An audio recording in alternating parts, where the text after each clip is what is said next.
Welcome back to part 2, everyone. Last time, this happened.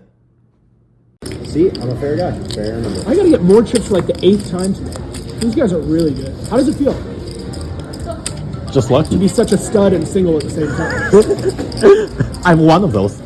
Oh, I know which one.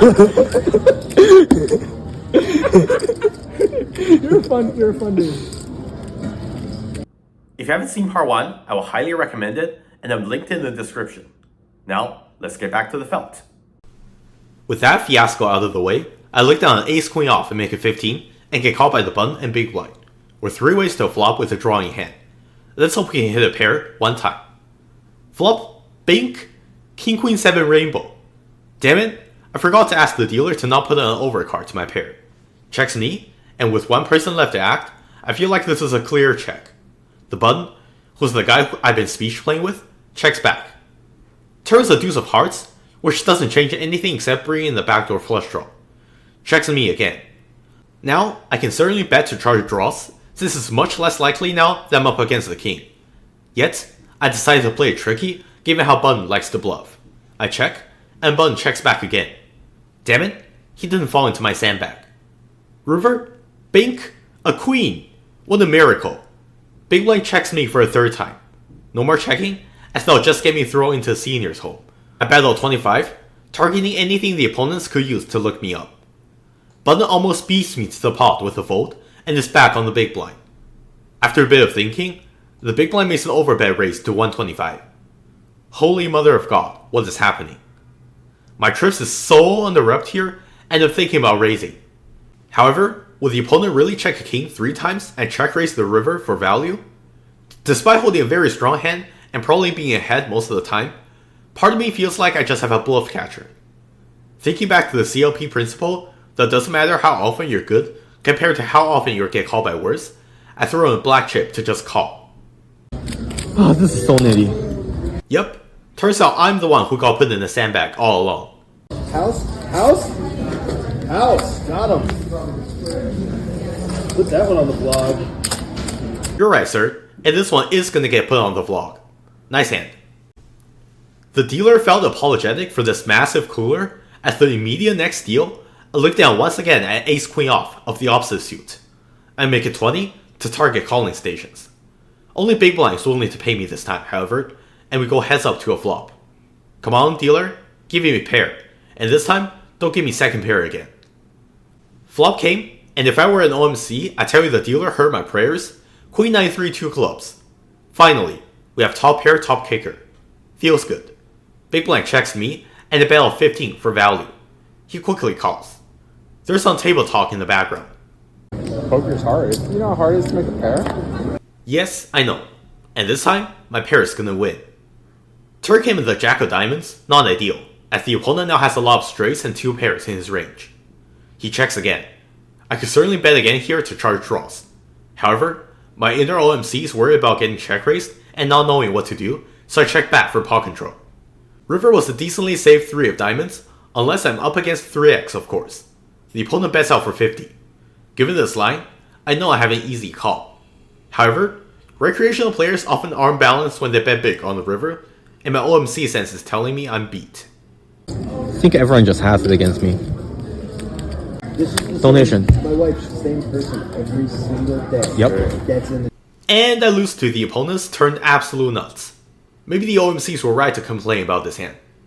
It's getting closer to dinner time, and I could really use some food. I cash out for a profit of $8.90 and make my way to Caesar's Palace for their famous bak anal buffet. I walk back to Encore after feasting on more snow crab legs than I've ever had in a single meal. I buy in for another fresh 1K and sit down for battle. During the first orbit after I sat down, there's the low jack open to 20 before I look down at king queen off on the cutoff. GTO, I think this hand is somewhat marginal, but this is live, and people VPIP with more creativity than our school students. Against a creative range, king queen off is way ahead. I make it 80 to go. Just like usual, both button and small blind cold calls. This is gonna be a good game. Back on the low jack raiser, and he calls too. Let's try to flop a pair. Flop king 9-8 deuce with a flush draw. Small blind checks, low jack checks, I check, hoping for a check back so I can turn a pair instead. However, Button ruins my hopes and dreams by betting off for 300. Small blind folds, and low jack quickly shoves for over 1k, covering both of us. Nothing left for me to do, I snaffled. Button calls and tables, pocket kings, and low jack tables, pocket eights. The rundown came clean for the middle set, and I can't say I have any empathy for the kings player. Except, one of the fish is now stacked. Oh well, at least there are probably some more action players on the table, right? We get involved once again in the very same orbit when we look down at 5s and +1 first act. This is a pocket pair I haven't picked up today, so I have to raise. I make it 20, expecting at least 4 callers. However, the table seems to suddenly knit up as it folds all the way around to the big blind, and he was the only caller. Flop came King 9-5 with a flush draw, a dream scenario. He checks, and I bet off 15 like I would with a lot of other hands in my range. Though in retrospect, I could probably go bigger. The big blind calls.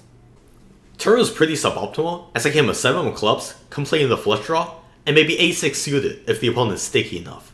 He checks, and as I ran it through the solver later, this is a mandatory double barrel for value. However, in the moment, my OMC brain decided to mix in a small frequency check for deception. We're heads up to a river. River came a queen of hearts, at least not another club. He checks me for a 3rd time. Now, I really put the opponent on some kind of showdown value or air, so I bet off 40, targeting everything that could call me. However, the opponent thinks for a bit before check raising to 110. I hate the spot. On one hand, this is absolutely underbluffed. On the other hand, I check turn for paw control so I could call this river bet. I sigh and call, and get shown jack 10 off for the river straight. Damn it, he's gonna take me to Value Town, and I'm gonna lose another one with a set. Results oriented, at least I check turn to lose less, right? Copium. Next, I get a C change to C5 so I can film the board in case I play it. In this hand, UTG cold opens to 35, and the calling station C2 with a large stack flats on +2, before I look down at 3s on the big blind. UTG probably has aces or kings with this sizing, so let's try to crack it. I flat to set mine. Flop came irrelevant, I check, UTG bombs, +2 calls, and a snaffled. As I continue to observe, the table station is getting involved in way too many hands, and he puts in aggression whether he has it or not. I make a player note to get involved with his weak range. In this hand, there's a UTG limp, before I look down on the low jack at King 9 of clubs. I make it 25. The station calls on the button, and so does the limper. Flop came ace-4 deuce with 2 clubs, giving me a draw to the nuts. UTG checks, and have to build a pot. I bet 25, and the Maniac station is naturally the only one who calls.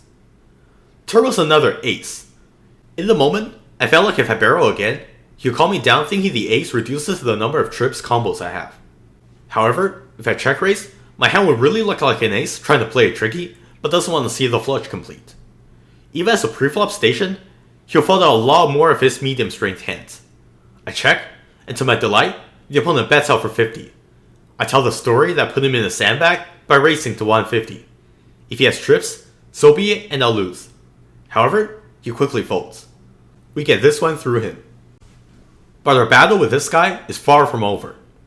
In the immediate next shuffle, I pick up 6-5 suited and +2, which is one of my favorite suited connectors. I raise to 20, low jack flats, and the Maniac station flats on the cutoff as well. We're 3 ways to the flop against the capped range and a very weak range.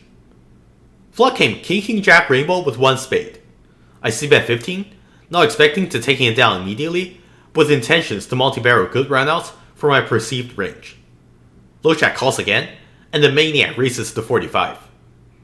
Given my reads, this guy could be doing this with complete error, or overplaying a 1-pair hand, putting both of us on ace-queen. I flat to bluff mine, and low jack quickly gets out of the way for the clash.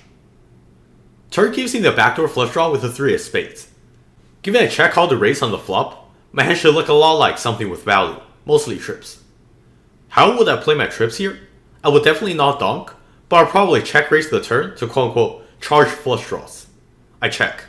The opponent bets out for 105. Time to steady myself and tell the story once again. I announce a raise, and lightly place a stack of green chips past the betting line for 300 total. The opponent's in the tank. While he was thinking, with only less than 500 behind, I frantically tried to deduce what the opponent could hold. I feel like live players would call a lot quicker here if they have a king, or even shove, worried about bad river. If he calls, I think his range is most likely a strong jack. If the river breaks out and is shoved, I can probably get him to fold out all of his jacks with a decent probability. Plus, I'm getting a great price on the bluff, so it doesn't need to work out very often. If he has trips, so be it, and I'll lose. My bluff doesn't work out yet as the opponent calls just when I finish my train of thought. I have decided. River breaks out with a queen of clubs. Wasting no time as I win with a king, I announce, All in. on the count of 3, please like and sub for the opponent to fold whatever garbage he's overplaying, since our cash game life is once again depending on this. 1, 2, 3. The opponent asked me for a count. I tried my best to do so confidently. I felt strangely calm as the opponent silently tanks. Maybe it's because I feel like I'm getting a good price on the bluff. Maybe it's because I feel like the opponent can't have a strong hand. A minute goes by before the opponent finally shakes his head and says, Ace king. and shows me a face card, which I expect to be a jack. However, upon closer inspection, he's holding the king of hearts? Yet before I had time to fully panic and despair, he turns his card face down and slowly tosses his hand towards the dealer. Wow. You want to see?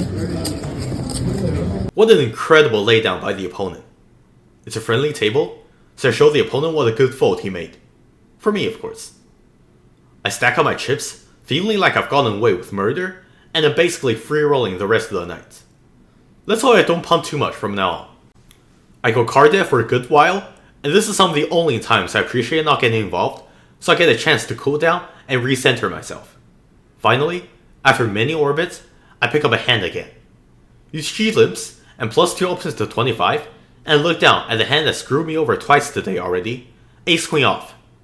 Still, only OMC will flat and make it 75 to go. Table has gotten some action pumped back into it as the small blind Maniac, the Limpert, and the Razor all call. We're playing another 4-way 3-bet pot. Let's flop a pair. Flop, bink, ace king jack rainbow. I've top with a gutter. You don't hear that too often holding ace queen.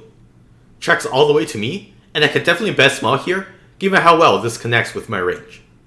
However, with only one pair, and not many dangerous turns, and opponents that have very little equity, and a bluffy villain, I decide to check back for deception. Turn was safe as I gave him a 7 of clubs, bringing the backdoor flush draw. Checks again to +2, and he bets out for 50. Didn't slow play the flop to fold turn, I call. The other two players get out of the way. Seems like it could be pretty ahead here against a weaker ace or a bluff. Let's hope we get a clean river. River was cleaner than my bank account when I was a freshman, as I came with 4 of hearts. The opponent barrels out for 150, and a snap call, and see 7s for a turn set. I tell the opponent, Nice turn. 3 of them. and slide my hand forward for the dealer to collect it. Playing my hand tricky caused me to lose the max.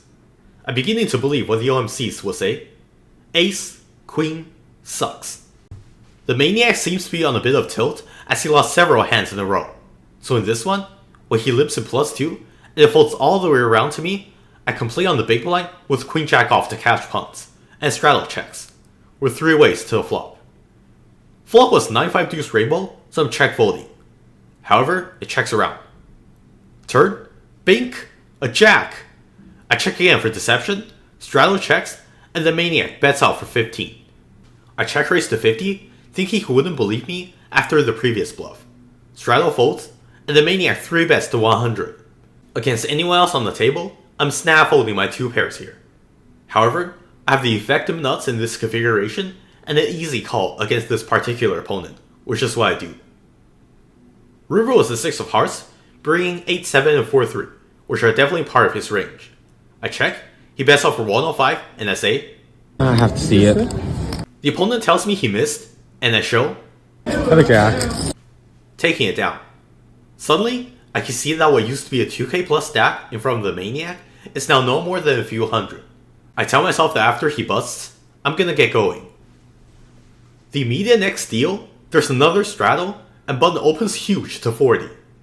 This sizing live usually means aces or kings, so I flat 4s on the small blind to mine for his stack, or heads up to a flop. Flop king 9 deuce deuce rainbow, a disaster. Maybe you can put him on ace king. I check, he bets 55, and I call one time, hoping he will shut down. Turns a queen, bringing the full rainbow, and now I lose the ace queen as well.